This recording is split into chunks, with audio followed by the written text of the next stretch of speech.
Say hi, Cece. Say hi, Bells. Hi, Bill. No, you gotta say hi. Hi. When Chris and I got married, we moved out here after visiting, fell in love with the area. It's gorgeous in Colorado. I'm making some Italian cookies today, but this guy right here, he's gonna do all the dishes. Hey, since this is Stacey. Hi, Stacey. My name's Nicole, and I'm calling because I'm concerned about a friend of mine. I dropped her off at her house at 2 in the morning last night because we were out of town together, and we were on the way back from the airport, and she's pregnant. And I haven't been able to get a hold of her this morning. She won't answer the door. She won't answer phone calls. She won't answer text messages. What's her name? Shanann Watts. Alrighty, we do have a call in, Nicole. We'll have an officer come out that way as soon as we can. He smiled for the camera. A doting father. A loving husband. The kind of man you'd never suspect. Chris Watts stood before reporters, voice trembling, pleading for the safe return of his wife and daughters. The world watched. Some wept, others believed him. But just days later, that illusion shattered. He wasn't the worried husband. He was the killer. Behind the walls of a picture-perfect home in Frederick, Colorado, darkness had been growing. Family videos captured laughter, celebrations, milestones, but they didn't show the debt. The silence, the resentment, and Chris, a man smiling on the outside, disintegrating within. This wasn't a snap decision. It was a quiet collapse, one selfish choice after another, until the unthinkable became reality. Tonight, we unpack the crime that left a nation stunned and ask, how far can a man go to escape the life he built? Well, one thing led to another, and 8 years later, we have 2 kids. We live in Colorado, and he's the best thing that has ever happened to me. To the outside world, Chris Watts was a good guy. Reliable, polite. A quiet neighbor with a steady job at Anadarko Petroleum. Shanann, his wife, was a force of nature, driven, organized, deeply loving. She built her life around her family and ran a business promoting Thrive, a health and wellness brand. Her Facebook was filled with positivity, family trips and love letters to Chris. She believed in him, publicly, passionately. They had 2 daughters, Bella, age 4, and Celeste, affectionately called Cece, age 3. In 2018, Shanann became pregnant with a 3rd child, a boy.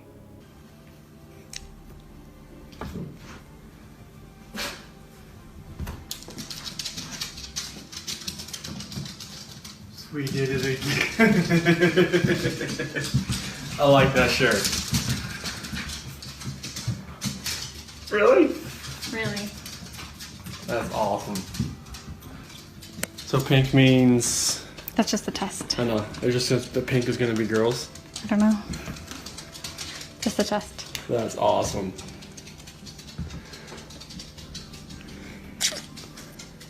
Meanwhile, Shanann continued to believe that things could turn around. She wrote him heartfelt messages, took the girls to visit family in North Carolina, to give him space.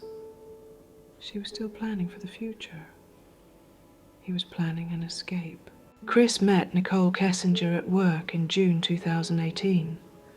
She was an environmental safety officer at Anadarko. To Chris, Nicole was a fantasy. Confident, independent, mysterious. She didn't nag. She didn't carry the weight of 2 toddlers and a pregnancy. She was a breath of air in a life he claimed felt like suffocation. They began talking, then texting, and soon sleeping together. But Nicole, investigators would later learn, had searched Shanann's name months before they even met. Her digital footprint revealed internet searches for Shanann Watts, Chris Watts, and even Shanann's address. This wasn't a passive interest. It appeared calculated. Still, she insisted she didn't know about his marriage. She searched for wedding dresses, how to marry your lover, and infamously, Amber Fry book deal, referring to the mistress of Scott Peterson, another man who murdered his pregnant wife. You're Nicole? Yes. Okay. So what's going on? So my friend, we were out of town for a business trip this weekend. Right. And I dropped her off at 2 o'clock this morning. She's 15 weeks pregnant. She wasn't feeling well. And she had a doctor's appointment this morning at 9. And I told her to let me know if she needed me to take her. She's got 2 little girls. And she was very distraught over the weekend, wasn't eating normally or drinking. And we kept trying to force it on her because she's pregnant. Her husband and her supposedly are separating, but she didn't know this. She thought they were just having issues. He disclosed that to me today. Okay. As I called him and I was like, have you talked or heard from Shanann since she left for work this morning? Because I can't get a hold of her. I've called, I've texted. Her car's in the garage. Her shoes she wears every single day are by the front door. She only has one vehicle? No, they only have the one vehicle in his work truck. Okay, that's what I'm asking. There's not a... She took the girls and went on a play date, but they're 4 and 2. She went on a play date. Why wouldn't she take in a car? They're both in car seats. 13 days before Shanann disappeared, the mask cracked. Shanann had just returned from a 5-week trip to North Carolina with the girls. She was pregnant, tired, but excited to reconnect with Chris. She hoped the time apart had helped. Chris, meanwhile, had been playing house with Nicole, taking her on dates, sending selfies, Googling vacation packages for couples. When Shanann came home, Chris was distant, cold. She wrote him a heartbreaking text. I miss your hands on me, your lips on me. I miss holding you. He barely replied. One night she had a headache. Chris handed her a pill. Aspirin, he said. But later in prison, he admitted he hoped it would harm the pregnancy. He didn't use poison. He didn't act violently. He just hoped. And when Nico kept growing, Chris realized that hope wasn't enough. If he wanted freedom, he'd have... When I got home yesterday, it was like a ghost town. Like, she wasn't here. Kids weren't here. I have no idea, like, where they went. If she wasn't here, like, where did she go? Like, once I got here, it was like, all right, who can I call? If she's vanished, like, I want her back so bad. I want those kids back so bad. Last night, I wanted that knock on the door. I wanted to see those kids running, just barrel rush me and just give me a hug and knock me on the ground. I'm hoping that somebody sees something or somebody knows something and comes forward. And right now, it's you got K9 units, the sheriff's department. Everybody's like they're doing their best right now to figure out like if they can get a scent. I called her 3 times, texted her about 3 times just to say, you know, right now I don't even want to just like throw anything out there. Like, I hope that she's somewhere safe right now and with the kids. That's why last night was just horrible. I couldn't do it. Shanann, Bella, Celeste, if you're out there, just come back. Like, if somebody has her, just please bring her back. I need to see everybody. I need to see everybody again. This house is not complete without anybody here. Please bring her back. His answers didn't match the timeline. Chris Watts appeared calm, polite, and seemingly cooperative. He sat upright, maintained eye contact, and spoke in a soft, measured tone. No matter if it was 100 degrees outside or what, she loved those shoes. She always loves those shoes. And Bella, she always wore some flip-flops. She always will. She's just like, she was the girly girl. Back in the interrogation room, the tone shifted. Agents from the FBI and Colorado Bureau of Investigation joined the questioning, comparing Chris's body language and inconsistencies to the evidence they already had. What do you think happened? At first, I really thought maybe she was just at somebody's house, just decompressing. Just blowing off steam. Yeah. But after today, like with the onslaught of all the cars, all the police cars, all the news, all the K9 units, it's making me lean the other direction about someone took her. Okay. But it's just, if someone took her, it would have to have been someone she knew. because there's no sign of anything like being disturbed, broken. Mm-hmm. But like that's the way I'm leaning now. At first I thought for real she was just decompressing somewhere. I thought she was safe, even though everything in the house was left there. But now it's just after the day with the news crews and everything, it feels more the other direction, and it's freaking me out. So when I work investigations like this, I have to keep an open mind on everything. Okay. And part of keeping an open mind is listening to you talk about your wife and your marriage, and the day she goes missing is the day that you guys have marital discord. Okay? So you can understand what I'm thinking about you. Yeah. What do you think about that? It makes me sick to my stomach, honestly. Like, I know, like, I've talked to a few of my friends, it's like, this does not look good on you. I'm like, I know. It's like, if people knew that we were having marital issues, they're gonna look at me, especially with the way everything looks. And it honestly just makes me sick to my stomach because this is something that I would never do. Ever. I know, like, you have to look at every vantage point. This is something I would never do to my kids or my wife. At all. 1 p.m. I'm now on my way home to check on my family. Is that just because you're worried based on the conversation from Nicole? Had the police contact you by then? No. Okay. 2, I arrive. Sorry, go ahead. But Nicole said she was probably going to call the cops. Okay. All right. Now, so it sounds like Nicole's pretty worried. Mm-hmm. More worried than you. Well, so once she couldn't get anything out of her and nothing was going on in the house, I was like, all right, I got to go home. But it sounds like Nicole was more worried. Yeah, because if she doesn't text me, like, I understand that. Okay. Like, sometimes that happens. Okay. But for her not to get back to her direct sales group, that was very unorthodox. Okay. So I need to ask you about your marriage and infidelity. Okay. Okay, tell me about it. I have never cheated on my wife. Okay. And I fully suspect she has never done that to me. Oh, okay. Like, she's always been a trustworthy person. I've always been a trustworthy person. I fully expect if we ever thought about straying another way, that we would tell each other before it happened. I think that sounds ridiculous. I want you to go home and I want you to know that I'm the guy you can talk to, okay, who's not going to judge you. I have kids. Sometimes I joke with my wife, I just need 2 weeks alone,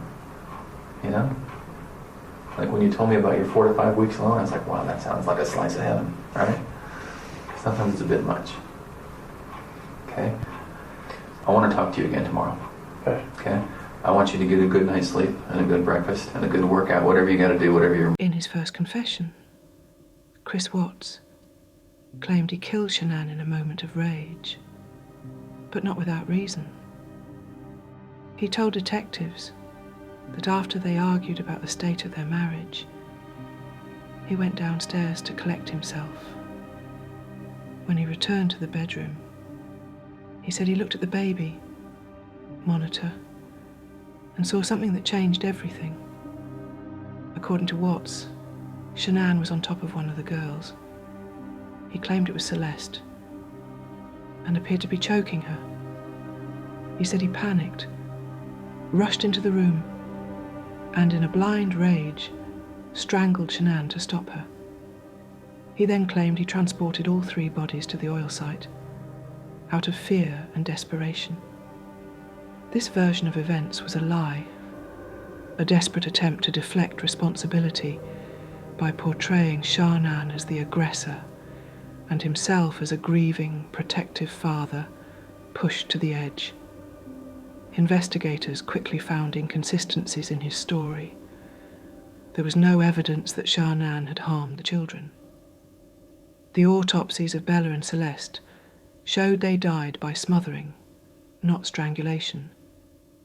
And no data from the baby monitor supported Chris's claim. Is it possible that when we get these girls, Bella, Cece, and Shanann, is it possible when we get them that we're going to see anything other than the cause of death being her hands? No. Okay. And what I mean by that, and I should be very clear, is that some of it's hard to believe that your wife did it. I know. Right? You can imagine that. I know. Okay. So is it possible that maybe she did one, and then you got Shanann, so you did to Shanann what she did to one of your daughters, and then you had to just do it to the other one to make? Okay. So is that's not what happened? No. Okay. Is it possible that, is there any other way where we might see your hands on the girl's neck? No. Okay. And you know what I mean? Because when we find their little bodies, I know. we're going to see the diameter of someone's hand and someone's fingers, right? So is that all possible? We're going to see yours? Okay. No. All right. And I know it's hard, and I know you're probably getting angry at my question, but we have to ask. Can I ask you another tough question? And just get it all on the table. When you see Shanann choking, strangling Celeste, and you get her off of Celeste, did you think about calling an ambulance? How come? I saw you laying there blue and limp. I mean, I've never seen something like that in my life. I mean, she just like lay over, like nothing she wasn't moving at all, no gasp of breath.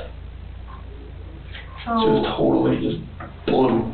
So Chris, doing this job for a long time, I know a lot about psychology and as far as like what people are thinking, and most parents will never even want to fathom that their kid is dead. Even if their kid's stiff, blue in bed, I mean stiff like been dead all night, they still call an ambulance to see if someone can revive their child. And when the ambulance gets there and they're like, gosh, their kid's been dead all night, like there's nothing we can do. The parents are like, why are you not doing something? What are you talking about? So that's what we're used to. So that's why I want you to explain to me like what was going on in your head and the rage I felt for what she did. It just took over.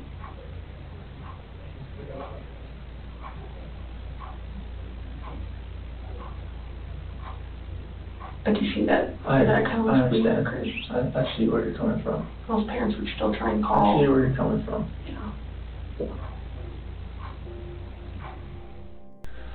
Chris, you can imagine that we're pretty cynical in our jobs, right? And tonight we've had to talk a lot about a lot of things. And don't get mad, but what it looks like is that you found a new life, and the only way to get that new life was to get rid of the old life. And I think that you killed these girls before their mom came home, and then killed Shanann. And that's what we're kind of left, that's what we have to believe, because it just doesn't make sense. I mean, to her point, if I walked in and my kid was decapitated, I'd call an ambulance, right? So knowing there's no hope. It just doesn't make sense. It just doesn't add up. So either you're this monster who says, I just want this young, hot girlfriend, so I'm going to kill everyone and hope it works out, or something. So I think we're very, very close to the truth, but not quite there yet. So if you're not that monster... I'm not a monster. I didn't kill my babies. Okay.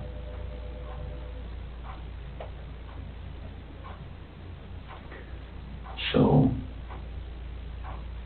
tell us what actually happened. I told you what happened. I know, but, you know, we're getting later into the day. We've done this a few times, and we talk, then we show you a little bit of what we're working with, some evidence and facts that we know, and then we kind of get our way to the truth. So, okay. Everything I've told you. Truth. So what's going to happen when their cause of death comes back to you, or the girl's? It's not going to. Okay. You sure? I'm 100% positive it's not going to come back to me. Who's it going to come back to? Shanann was on top of Cece. Okay. What do you want me to say? I just want the truth. That's it. That's the truth. And then what about Bella? Bella was laid out, sprawled on her bed. Okay. And I saw Shanann on top of Cece, so I ran in there. Okay. Nicole Kessinger came forward to speak with investigators voluntarily. But by then, it was too late for full transparency. She had already deleted every message, photo, and digital trail that connected her to Chris Watts.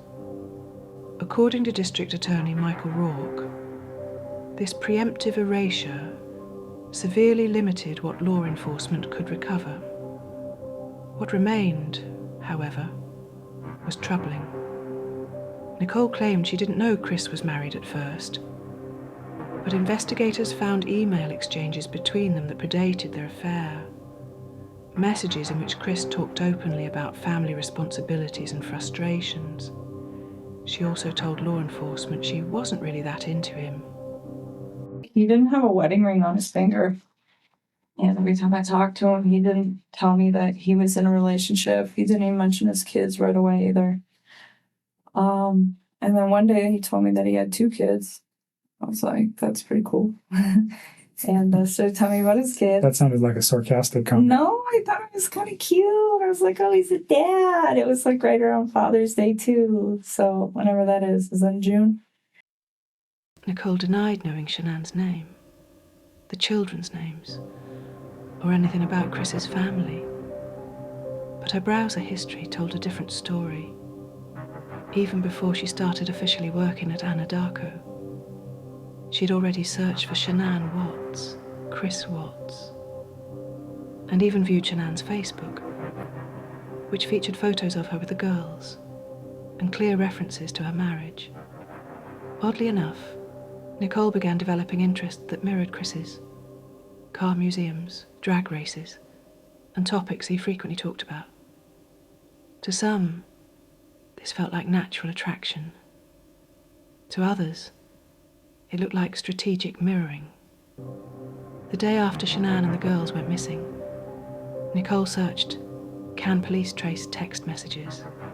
How long do phone companies keep text messages? And how to recover deleted messages. She then cleared her browser history. 6 days later, she was searching for Amber Frey, the mistress of Scott Peterson, who was convicted of murdering his pregnant wife, Lassie. Nicole searched Amber Frey book deal, Amber Frey net worth, and even, do people hate Amber Frey? You found out that his wife was pregnant. Yes. And you did not know that prior. And you found that out via the newspaper articles, and that caused you concern. Well, I just realized that he was lying to me, and I was like, well, if you can lie to me about this, what else are you lying to me about? And it made me realize that maybe his wife was in danger at that point, and it was day 2 too, and she still wasn't home. What did that cause you to do with your phone, though? Oh, what? When I deleted those? Yeah. I was just kind of grossed out by him, to be honest with you. I was just like, I don't know what's going on right now, but you just lied to me, and I don't want to see this come over my phone anymore. So I removed it. So you already said, but you removed text messages? I deleted all of his stuff because he lied to me. I mean, that's what it was. It was the hurt that made me delete it. And then it was the lie that made me start questioning everything else he'd been telling me for the last few days. And that's when you decided to come forward? Yes. Okay. So just for context, yes. When people delete stuff off phones, usually we go, hold on a second. No, it wasn't and that's why I wanted to at all. It wasn't malicious at all. He lied to me. It just hurt. Like, I had never felt like he'd ever lied to me before. And it was a big lie. I mean, telling somebody that you're in the midst of a divorce and then you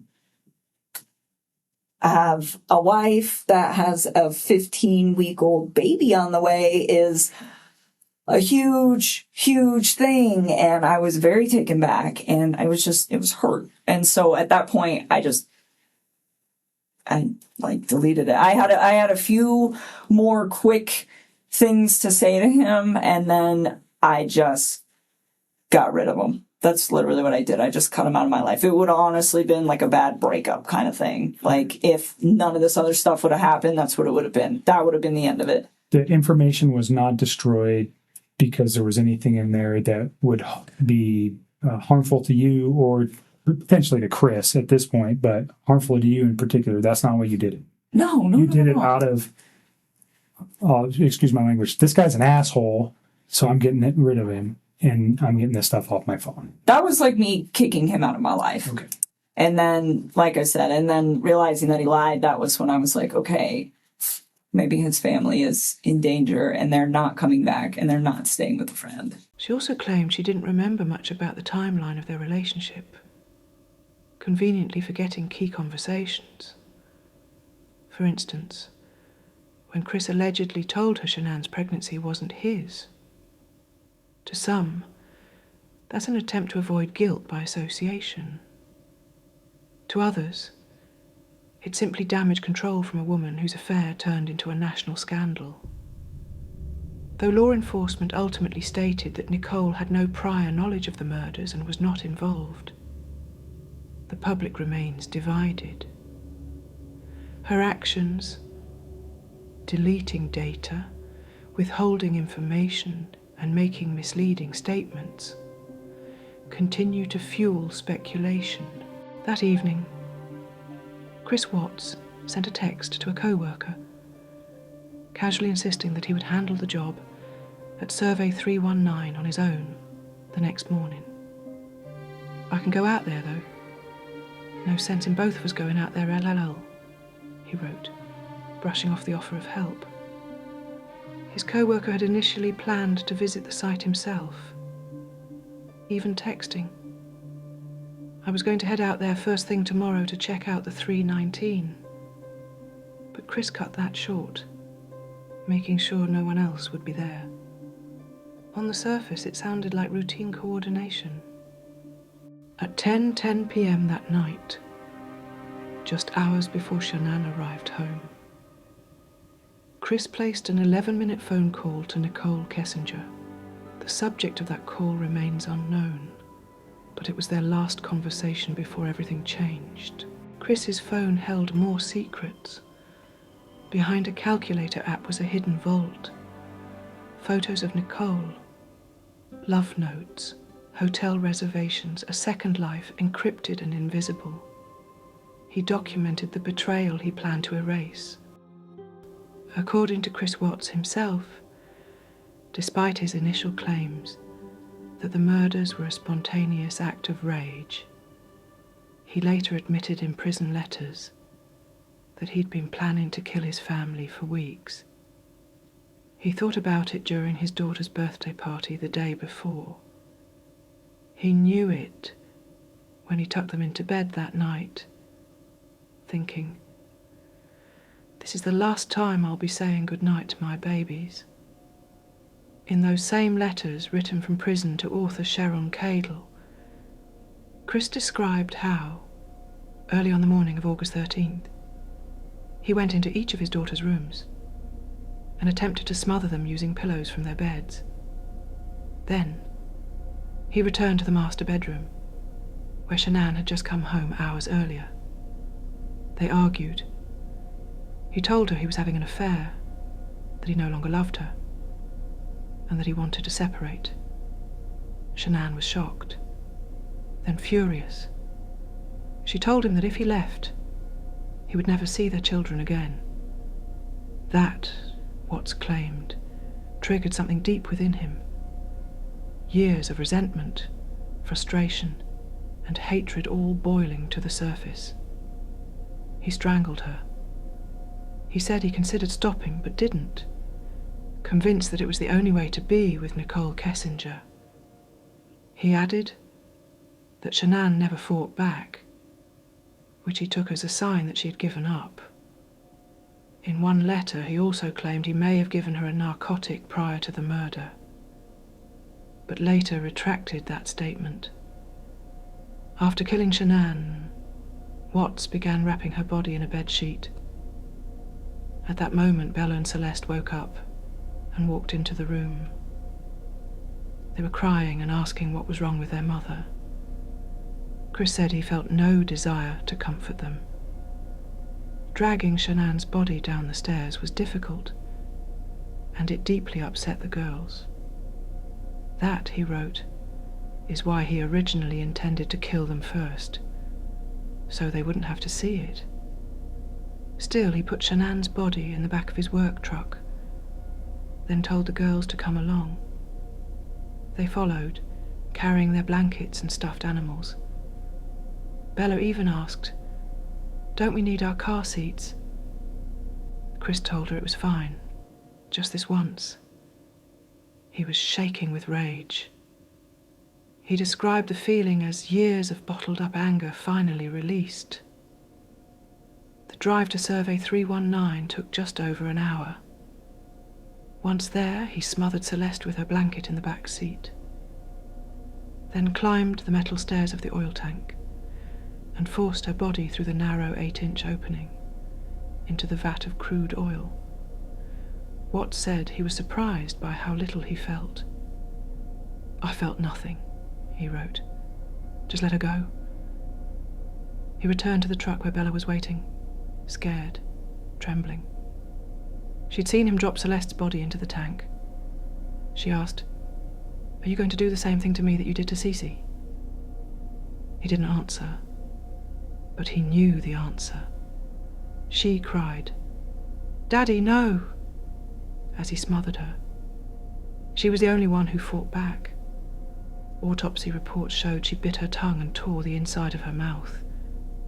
She also had scratches on her buttocks. Injuries caused when Chris forced her through the hatch of the second oil tank. Because Bella was larger than her younger sister, he had to push harder to fit her through the opening. He deliberately placed the girls in separate tanks to keep them apart and to ensure they were far from Shanann's body. Then he dug a shallow grave and buried Shanann in the dirt, face down, alone. "I felt like my entire life lay there on that oil site," Watts wrote. "All I could think about was being free to be with Nikki. I felt no remorse. I felt like I could kill anything just to justify being with her. I didn't feel bad for killing my family. I didn't feel anything." He added disturbingly, "My mind went to the dog. Did I remember to put him in the cage?" You feel sorry for what you did? I wish I wouldn't have lost control and got on top of Shanann and did that. And then did that. What? Took him out to the well thing? Yes. Daddy is a hero. He helps me grow up strong. He helped me not go to. He reads me books. He ties my shoes. If you're a hero, blue and blue, my daddy is love you. My name's Nicole, and I'm calling because I'm concerned about a friend of mine. That Monday morning, just hours after the murders, Chris Watts began trying to cover his tracks. Around 8:30 a.m., he called his daughter's school to inform them that Bella and Celeste would no longer be attending. Minutes later, he strangely called back, pretending to check if they'd arrived, as if he hadn't already said they wouldn't be coming. His co-workers arrived at Survey 319 around the same time and described Chris as behaving normally, even convincingly. He smiled. He worked. He talked about his family as if they had simply gone missing, not as if they were buried just yards away. Meanwhile, back in Frederick, Shanann's friends and family were sounding the alarm. Nicole Atkinson, The friend who had dropped Shanann off at 1:48 a.m. was especially concerned. Shanann wasn't answering calls or texts. She had missed a scheduled doctor's appointment. Nicole went to the Watts house and tried to get inside, eventually triggering the home's alarm system in the process. Chris texted her back, telling her to stop messing with the doors and to leave. But Nicole didn't back down. She and other friends warned Chris that they were going to call the police. He insisted he was on his way home, telling them more than once not to involve law enforcement. But the women had had enough. His lack of urgency was glaring. At 12:10 p.m, they called the police. Officers arrived within 10 minutes. Nicole had already unlocked the front door using Shanann's security code, but she could only open it a few inches. A hotel-style latch was locked from the inside.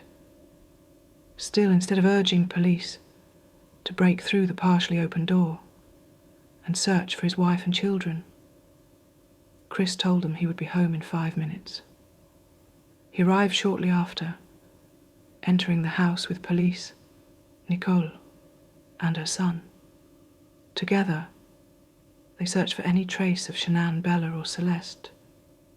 Every small discovery, a left-behind phone, a purse with medication, the children's untouched belongings, caused Nicole and Shanann's other friends to spiral further into panic. So this is the only vehicle she would have? Chris seemed panicked too, She would drive? Okay. but not for the same reasons. He hadn't anticipated this. He hadn't planned for Nicole to act so quickly. He hadn't factored in Shanann's circle of loyal, attentive, relentless friends. Their instincts, particularly Nicole's, led police to search the house far earlier than he ever expected. Then came the moment he truly began to unravel. Police accompanied Chris to his neighbour's house to review security footage from the night before.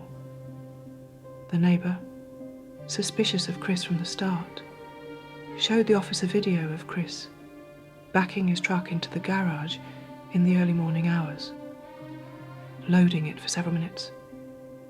Chris standing behind them, nervously fidgeted, watching every frame of the footage, terrified that the camera might have caught more than he realised. The officer noticed his body language. So did the neighbour.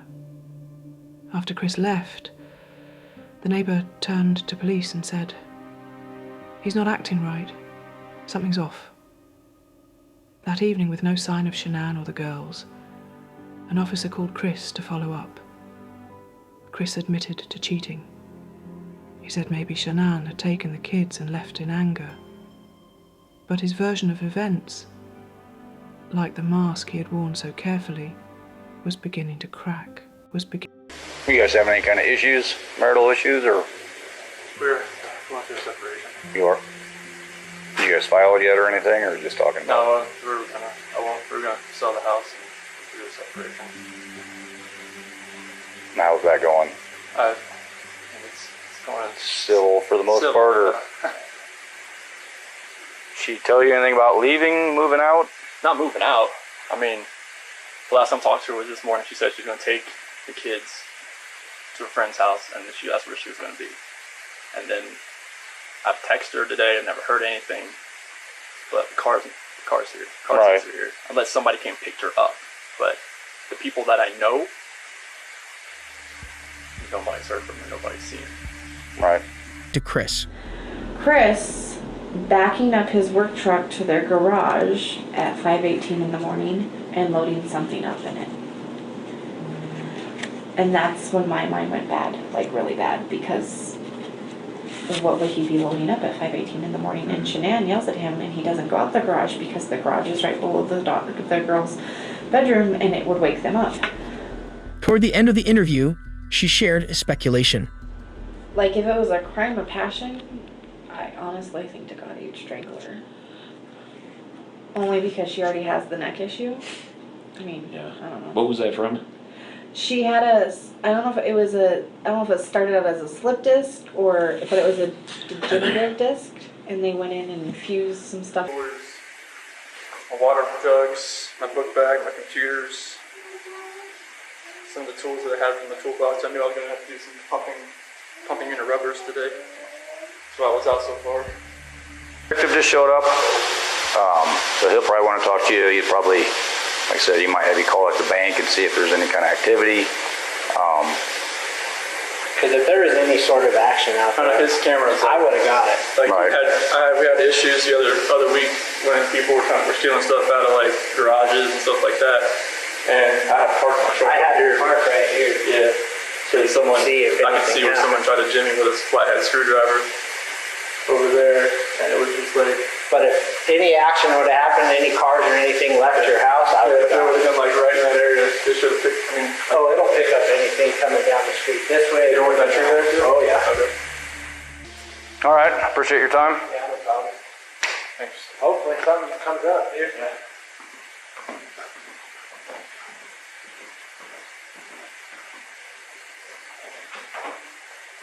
Mind if you just want to go talk to him? I'm going to get his info real quick. No. He's never rocking back and forth, and if you look,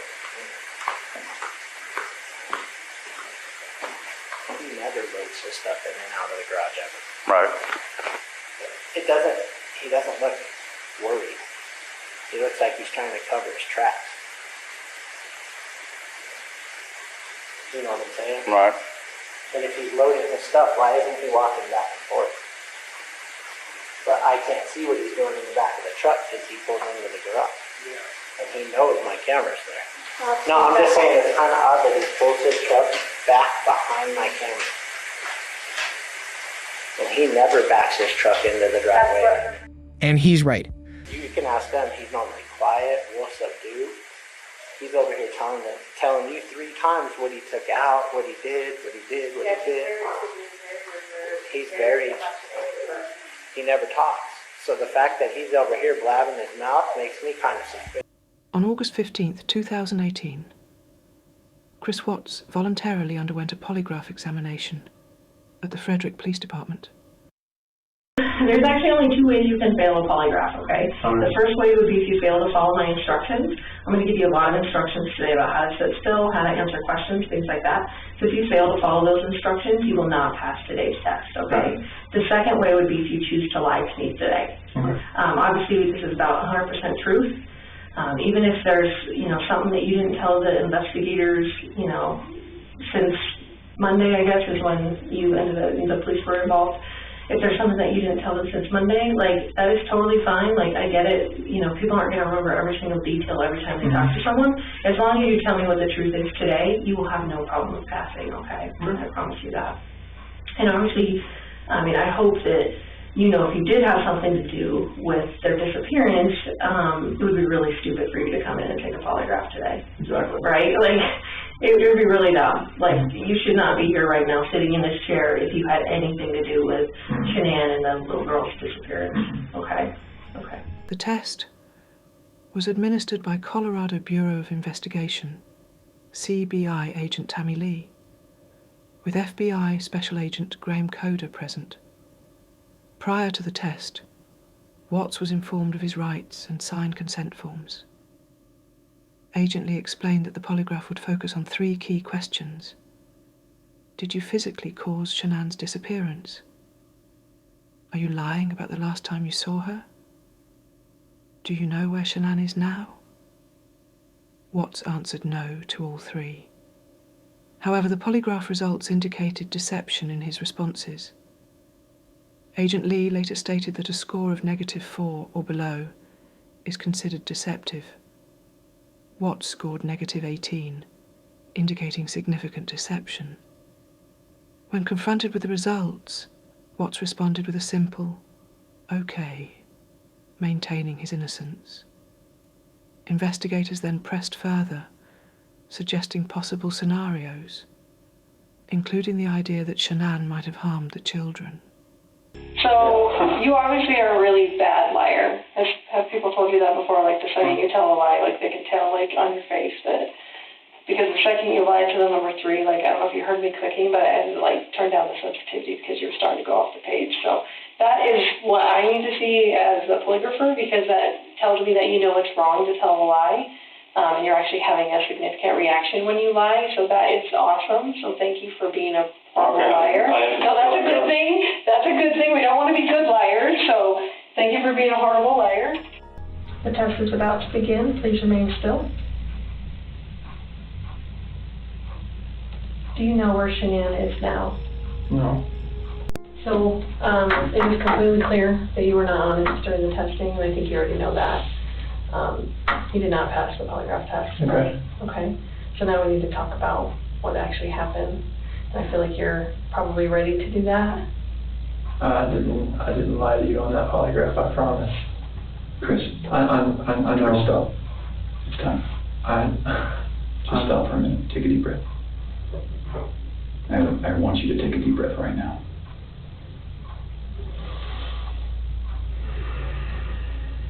We're not here to play games. We're not here to do any of that with you. We just want to know what happened. So can you start from the beginning and tell us what happened? Everything that I've told you, I did not lie on this polygraph. I don't know how much I could tell you right now. Like, I did not. It's not even an option right now because you did not pass the polygraph. So I know you were being deceptive. So that's not even an issue right now. The issue right now is what happened to Shanann, Bella, and Celeste. That's the issue right now. Okay. This is where the rubber meets the road, Chris. Like, don't let this continue any longer, please. I'm not trying to make anything continue. Like, I want them back home, like. But you know they're not coming back home. I just find it hard to hear you talk about just having this emotional, conversation with Shanann, and you're bawling and crying together, and you have not shed one tear in 2 days that you've been here. Not one. And help me understand that, because I don't get it. These are your baby girls, and you have not shed one tear over them not being around. Chris, I lose my 4-year-old in the store for 10 seconds, and I start to go panic. Panic. I have not seen any of that from you at all. Help me understand that. I love those girls. I would never do any just because I haven't shed a tear. Like, you yeah, no, that's weird. Is that weird? Don't look into that like I don't love my kids. Tell me, explain to me. You're crying with your wife that you're leaving her. Yeah. But you don't cry that your 2 little baby girls. I'm hoping they're still around somewhere. I'm hoping they're still somewhere. But you weren't here today lying about something else. So we need to talk about that, okay? I cheated on her. I know. And this is very good. I'm not proud of it. I didn't think anything like that could happen. I didn't think I'd ever do it, but I did. I know. Keep going. And she accused me of it. I denied it. I cheated on her, and I feel horrible for it. Like, she was pregnant, and it was. I don't want to. I didn't hurt her. I cheated on her. I hurt her emotionally. I cheated on her. You're doing a good job. This is the Chris that I knew would come out today. This is the Chris who tells the truth, because you're a truth teller. Chris, did Shanann do something to them? No, I don't know. I'm serious. I have no clue. No, you would have known, because they didn't leave the house. Did Shanann do something to them, and then did you feel like you had to do something to Shanann? No, they were at the house when I left. They were there. They weren't there. They didn't leave. They vanished. I mean, I want to believe that maybe Shanann did it, and you felt compelled to fix this so Shanann didn't look bad. That's what I want to believe. But I don't know, you're not telling me that, so makes me think the worst. Like, did you I did do not that do to all anything. three of them? I did Like, not do anything against kids. Not do anything. what did Shanann do to them? Tell us, Chris. Watts eventually requested to speak with his father. Ronnie. If we brought your dad in here, would you please tell him what happened?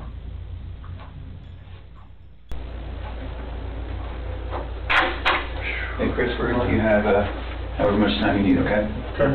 You gonna leave us in there or no? Yes. Okay.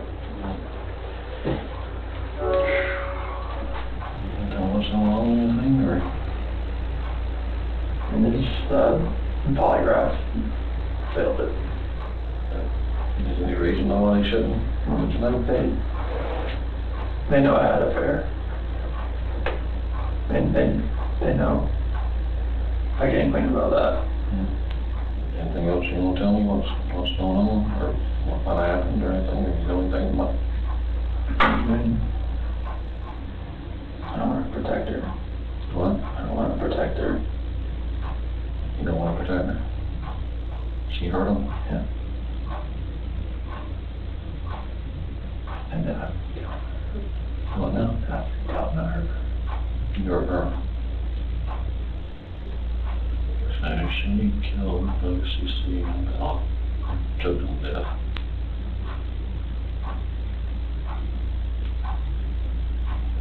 You lost it and choke her, or? That's rage. So when you need all the bodies off or something? I mean, I didn't know what else to do. I freaked out. I didn't know nothing else to do. During their conversation, Chris confessed to killing Shanann, claiming he did so after witnessing her harm their daughters. This account was later proven false. It's the last time I don't see a lot of Dave, you know. Like, none of this made sense. Why would she hurt my fucking girls?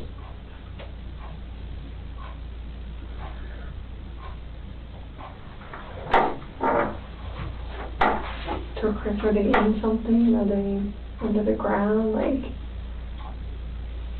where would you find them? Please don't think anything less than me. Talk about that.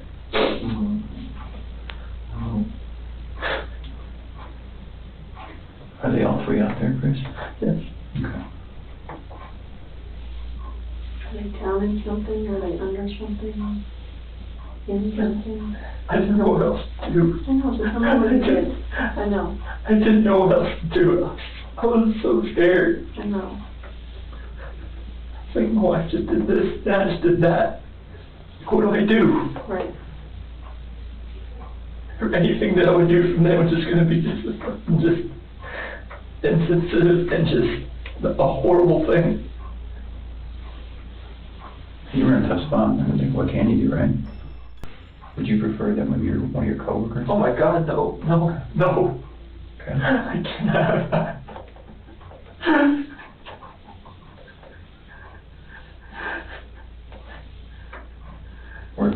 You said that you're about to become a good man. They're going to see this. You're like, what the fuck did you do, Chris? Like, what? Like, why didn't you just go to college to begin with? Well, they weren't in your shoes. They don't know. I don't. They weren't living your life. I know, but still, it's like, People are going I to can never,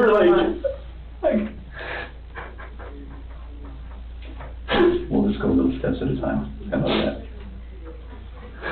that? I can't have anybody show you out there, let anybody, no coworkers, please. Okay. I mean, they're just going to form their own opinions anyways once they figure everything out anyway. We'll just take little steps tonight then. How about that? Can you kind of just give us a little bit of a background on their relationship and how long you had known her and just kind of some background information together, what, 7 or 8 years as far as dating and stuff. We got married about 5 years ago, I think it was, 5 or 6 years ago. And as far as their relationship, it was fine. And then us, me and my wife, most of my wife's having a hard time getting on with her, but she's, my wife calls it narcissist personality is what she thinks she is. Bipolar also. mood swings and stuff, and she just said I don't realize how unstable she was. Who said that? My son did. When did he say that? That was one of his probably last, a few days ago, whatever. And this way she is, she was bipolar, 0 to 16, no time. So Tammy, I was just telling him, I wanted to show him that picture. Yeah. And then we're going to talk a little bit about how the rest of the night's going to go. That looks familiar to you. What is that? It's the BRC survey 319. Okay. Whereabouts is Shanann and the girls? How old is this picture? Today. How's today?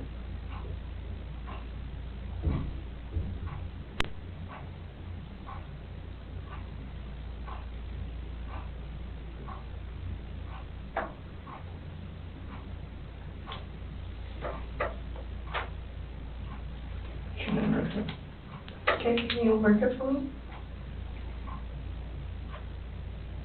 Thanks.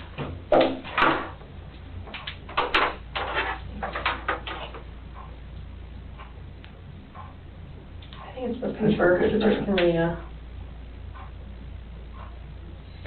The S for Shanann. Okay, and where are the girls at?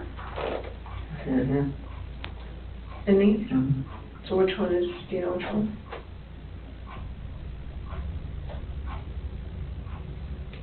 Are they in the tanks? Can somebody who doesn't know what they're doing open those? Okay, it's easy to open. What's in the tanks? It's a mixture of oil and water. The truth beneath the surface. In most cases, a score of -4 or lower on a polygraph test is considered deceptive. Chris Watts scored a -18. There was no ambiguity. The agents from the FBI and Colorado Bureau of Investigation knew he was lying, and likely had done something to his family. The only question now was how to get him to admit it. During the interrogation, Agent Tammy Lee took a calculated risk. As Watts deflected and stalled, she introduced a scenario.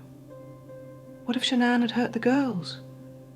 She told him she saw a shift in his eyes, and so they ran with it. Later, Watts admitted that he hadn't even considered blaming Shanann until that moment. It was, in his words, something they gave me. And he took it. It was a desperate, flawed excuse. One that any parent would find horrifying. But Watts used it as a lifeline. A way to maintain control over the narrative while softening the reality of what he'd done. Behind the scenes, investigators had already concluded he was lying. But what troubled them most wasn't just the story. It was his demeanor. Cold, detached, calculated. Chris would later admit that the hardest part of the interrogation wasn't the questions. It was pretending he felt remorse. That same night, August 15th, at around 10 p.m, Chris was officially arrested. Roughly an hour later, investigators would locate Shanann's body, buried in a shallow grave at Survey 319. But the recovery process was only beginning. The effort to recover Bella and Celeste from the oil tanks began early the next morning, just after 5 a.m. A growing team of investigators arrived on site with what one CBI agent described as a sense of dread. They knew what was coming, and they knew it wouldn't be easy. The recovery process would take nearly 14 hours and involve representatives from over 10 agencies, including law enforcement, hazardous materials teams, Anadarko petroleum employees, and recovery crews. An Anadarko technician briefed everyone on the contents and structure of the tanks. The east tank held roughly 9 feet of thick crude oil. The west tank contained about 1.5 feet. Investigators began with the east tank, the one where Celeste's body was believed to be. The opening was just 8 inches, 20 centimetres wide. Some doubted it was even possible that a child could be forced through it. But then they found something undeniable. A single hair clinging to the edge of the hatch. The tanks, each with a capacity of 2,400 barrels, had to be drained manually. The oil was pumped into holding tanks and passed through fine metal screens to catch any trace of evidence. Fibres, hair, clothing, or remains. Once the oil was removed, welders unbolted the heavy access doors at the base of the tanks. Then a state trooper and a CBI agent, both dressed in full hazmat suits, entered the pitch-black space inside. They could only remain inside for a few minutes at a time due to the deadly fumes. After each session, they underwent extensive decontamination. In the east tank, they found Celeste's body. She was still wearing a diaper and her nightgown, both soaked in crude oil. After 3 days in the tank, her body was badly decomposed, making transport slow and fragile. Later, in the west tank, they recovered Bella. Her injuries were more severe. She had been forced through the hatch, causing a 5-inch, 13 centimetres gash along her lower back. Despite the oil damage, forensic teams were able to identify her pajamas. Pink, decorated with hearts. Chris had deliberately placed his daughters in separate tanks, both to symbolically divide them from each other and to distance them from Shanann's grave. That same day, while investigators worked to recover the girls, they conducted their second formal interview with Nicole Kessinger. She arrived tired and visibly agitated. Her cooperation, already strained, was waning. And I just want him to fight. I want him to not take this plea deal. I want him to plead not guilty to the children. If he's saying you didn't kill the kids, why do this plea deal? I have no idea. The only reason I can think of, he's trying to, for our family and her family, not to have to go through a trial, long drawn out trial. It has been so overwhelming, and I feel like I have to do something to help my son. I need to do something. If he's not going to fight, I want to fight for him. He's not a sociopath. He's not a psychopath. But they took the opportunity to also disparage Shanann. I don't think he just had the right person at his side. I don't. That relationship was toxic from the very beginning. In the wake of unimaginable loss, Shanann's family, the Razucheks, showed a level of dignity few could ever summon under such circumstances. While Chris Watts' parents gave interviews defending their son and making cruel, baseless remarks about Shanann, calling her controlling, unstable, and suggesting she was somehow responsible, the Razucheks responded not with anger, but with truth. They released a statement condemning the Watts family's words as vicious, hurtful, and utterly false. They described Shanann as a devoted, faithful wife and the most gentle and loving mother in the world to Bella, Celeste, and unborn baby Nico. No matter what false and inaccurate claims are made, the family wrote, they will never change the truth about Shanann. Her memory and her reputation deserve to be protected, and we are fully prepared to do so.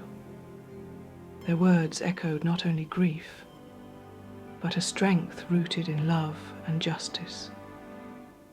On August 21st, 2018, Chris Watts was formally charged with 5 counts of first-degree murder, including 2 special counts for the deaths of children under the age of 12, 1 count of unlawful termination of a pregnancy, 3 counts of tampering with a deceased human body.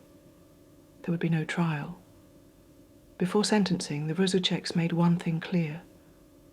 As horrific as Chris's actions were, the cold-blooded killing of Shanann Bella, Celeste, and baby Nico, the Weld County District Attorney's Office accepted a plea deal offered by Watts' defense team. Chris would plead guilty to all charges in exchange for being spared capital punishment.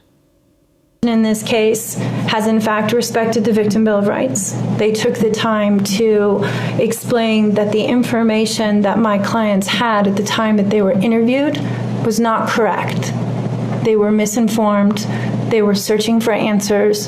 They were not intending to cause any pain to anyone. And they appreciate that the prosecution answered their questions and gave them the time and the respect and the consideration so that they could tell this court and everyone in this community that the interview content was not their message, that they accept that their son has done this, that they accept that he chose to plead guilty, that he sought and requested their consent and agreement for a life sentence. My clients indicate that they understand that a full opportunity for a confession with all of the responsibility and accountability has not occurred. And they support the family and the request that that happen, if not today, at an appropriate time, in an appropriate manner, so that everyone can have peace, to understand to the best of their ability the details that they need and to have their questions answered. And by giving this opportunity of a life sentence, we hope that he embraces that moment, that had the death penalty been pursued, there would not have been an opportunity to be accountable and to give a full confession. We will always mourn the loss of our family, and in that we are united in our grief. I am still struggling to understand how and why this tragedy occurred. I may never be able to understand and accept it, but I pray for peace and healing for all of us. Now to my son Christopher, I have known you since the day you were born into this world. I have watched you grow from a quiet and sweet, curious child who Bella reminded me so much of, to a young man who worked hard in sports and later mechanics to achieve your goals. You are a good friend, brother, father, and son. We have loved you from the beginning, and we still love you now. This might be hard for some to understand how I can sit here under these circumstances and tell you, although we are heartbroken, although we can't imagine what could have led us to this day, but we love you. Maybe you can't believe it either. As the Lord said in Jeremiah 3:31, I have loved you with an everlasting love. Therefore, I have continued my faithfulness to you. And you, as your mother, Chris, I have always loved you, and I still do. I hate what has happened. Your father and sister and I are struggling to understand why. But we will remain faithful as your family, just as God remains faithful because of his unconditional love for us all. We love you, and we forgive you, son.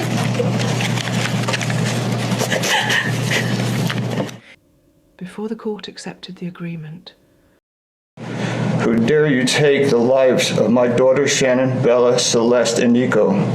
I trusted you to take care of them, not kill them. And they also trusted you. You monster. Thought you would get away with this. I don't know how. The cameras do not lie.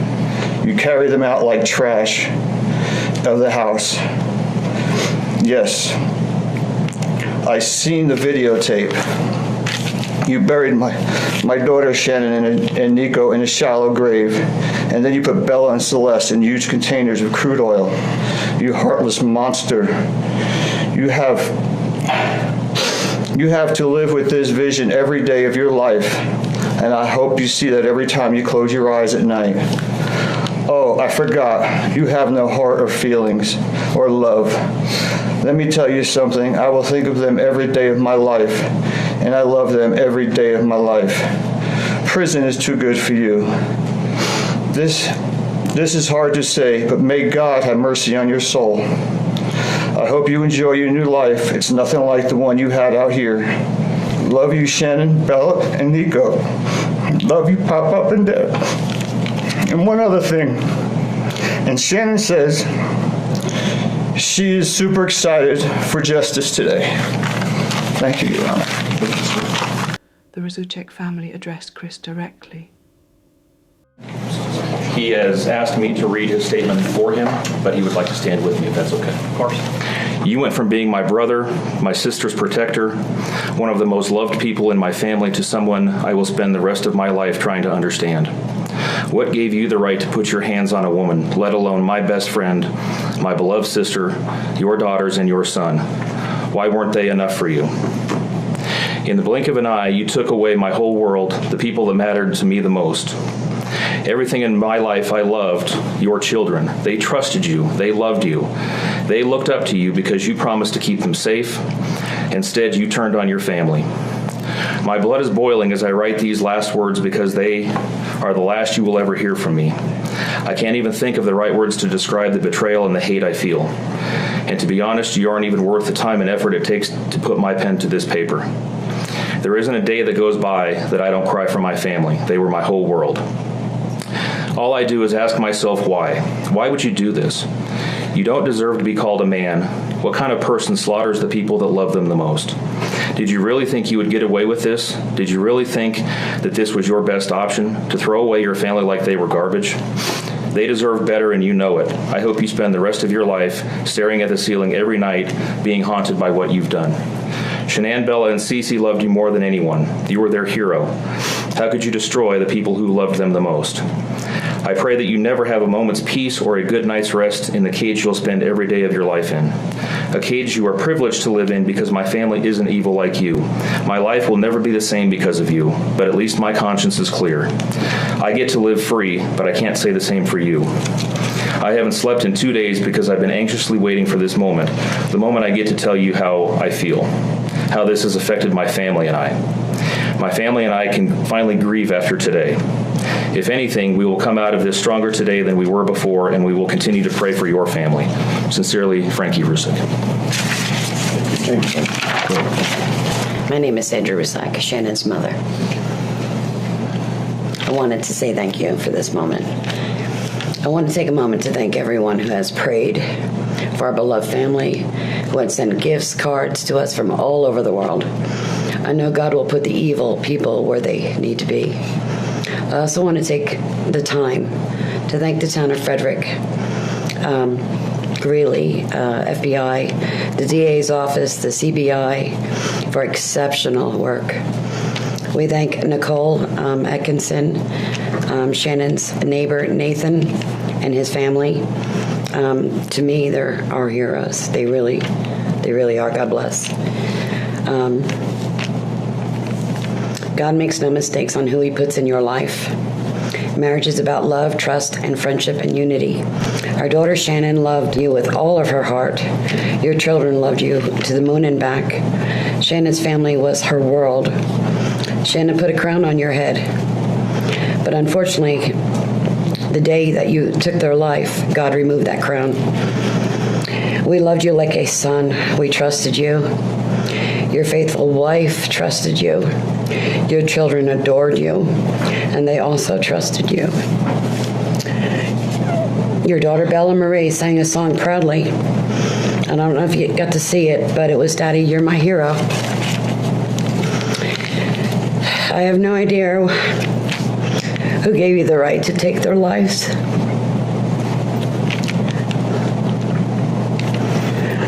But I know God and his mighty angels were there at that moment to bring them home to paradise. God gives us free will. So not only did you take the family of four, your family of four, you took your own life. I want the world to know that our daughter and her children were so loved by us. There will always be protected by God and his mighty angels. I didn't want death for you because that's not my right. Your life is between you and God now, and I pray that He has mercy for you. From Shannon's mother, Bella Marie, Celeste Catherine, and Nico Lee's, Nana. Thank you, Your Honor.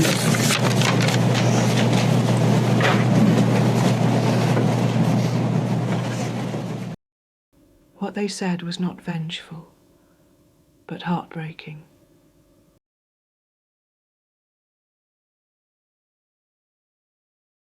Good morning, Your Honor. Mr. Watts has asked us to share this morning that he is devastated by all of this. And although he understands that words are hollow at this point, he is sincerely sorry for all of this. Thank you. They wanted him to spend every day of his remaining life remembering what he had done. The evidence in this case are a senseless crime and the viciousness of the crime. And equally aggravating in this court's determination is the despicable act of disposing of the bodies in the manner in which they were done in this case. I've been a judicial officer now for starting my 17th year, and I could objectively say that this is perhaps the most inhumane and vicious crime that I have handled out of the thousands of cases that I have seen. And nothing less than a maximum sentence would be appropriate, and anything less than the maximum sentence would depreciate the seriousness of this offense. So the court is going to sentence Mr. Watts as follows. Now Chris Watts lives out his sentence at Dodge Correctional Institution, a maximum security prison in Walpen, Wisconsin. He's not in solitary. In fact, he's part of the general population, and according to officials is considered a model prisoner. He doesn't cause trouble, doesn't complain, keeps to himself. He claims to have found God. He reads scripture. He tells people he prays for forgiveness and hopes one day the world will grant it. Watt spends most of his time in his cell. He's allowed out for recreation, including 40 minutes of outdoor time when the weather allows. Sometimes basketball, sometimes walking laps. Inside his cell, he reportedly keeps photos of his wife and children, the same family he destroyed. He says he reads bedtime stories to their pictures each night. A petition was circulated to have the photos removed, given that they depict his victims. But prison officials ruled that the images didn't violate policy. Watts works as a custodian behind bars. A portion of his meager wages goes toward court-ordered restitution, including the millions he owes the Rzucek family. He hasn't spoken with Nicole Kessinger since his arrest, though his attorneys attempted to contact her several times on his behalf. She never responded. He claims he hopes she found peace and says he's sorry she lost her job and had to relocate. What's disturbing is that even after his conviction, Watts attracted a following. Women writing letters, sending photos, offering sympathy. Some even visited him, believing he was misunderstood. He responded to many of them, creating pen-pal relationships while serving time for murdering his family. On February 18th, 2019, about 3 months after his sentencing, investigators returned to the prison. Agents from the FBI and Colorado Bureau of Investigation sat with Chris for 5 hours. He gave new details, a revised timeline, even more disturbing insights into the murders. Some of those statements contradicted earlier versions, reminding us that nothing Chris Watts says should be taken at face value. But the most shocking revelations came later, in letters he wrote to Sharon Cadle, one of his early pen pals. Their correspondence eventually became a book. Letters from Christopher, the tragic confessions of the Watts family murders. In it, Watts confessed to things he hadn't admitted to law enforcement. That he had planned the murders for weeks. That he had attempted to smother his daughters once before and had to kill them twice. That he watched his daughter die and then walked away. The book, while deeply controversial, painted an even darker picture of Chris Watts, not as a man who snapped, but as one consumed by control, ego, and the coldest kind of evil. The home on Saratoga Trail where the murders took place fell into foreclosure. By May 2019, it was put up for auction, but no one wanted it. Eventually, in 2022, the home quietly sold for $600,000 under a disguised listing. Neighbours report that curious onlookers still visit, snapping photos, parking outside, even breaking in. The site remains a grim attraction. The impact of this case has rippled far beyond the family. Shanann's relatives, the Razucheks, were harassed online. Their identities were stolen. Fake social media accounts spread lies about Shanann, calling her controlling or complicit. They endured threats, stalking, defamation, all while grieving an unimaginable loss. Eventually, the Razuchek family hired attorneys and began pushing for new protections against cyberbullying. In their daughter's name, they are fighting to keep her memory and her children's unbroken. Chris Watts' legacy is not just in the lives he ended, but in the lives he shattered long after the headlines faded. Thank you for joining me. If this story moved you, subscribe for more. And always, stay safe, stay aware, and keep asking why.